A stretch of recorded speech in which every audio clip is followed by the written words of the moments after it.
Juma Rajabu Mkenga ni diwani wa kata ya Miburani katika manispaa yetu ya Temeke.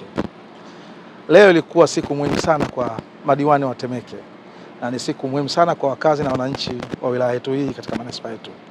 Leo ilikuwa ni siku ya kuapishwa na leo tumeapishwa rasmi na sasa hivi tayari tuko tayari kuanza kazi ya kuwatumikia wananchi na wakazi wote ambao wanaishi katika manispaa yetu ya Temeke.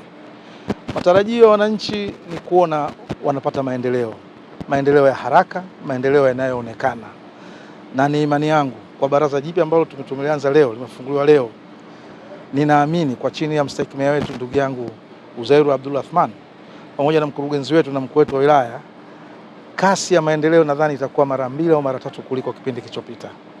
Nasema hivi kwa sababu ukisikiliza maneno ya Mheshimiwa Rais anavyohitaji na sisi kama wasaidizi wake, kasi anayoitaka na sisi tunafahamu nini anataka tuwafanyie wananchi. Tunatakiwa tufanye jambo na tudeliver kitu ambacho kwa kweli wananchi kitawasaidia, watapata kila hitaji wanaloona tunafaa. Na ahadi ambazo tumeziahidi za kwetu na zile ambazo Mheshimiwa Rais ameziahidi ambazo zinatuhusu kwenye manispaa yetu, tunataka tuzitimiza katika kipindi hiki cha miaka 5.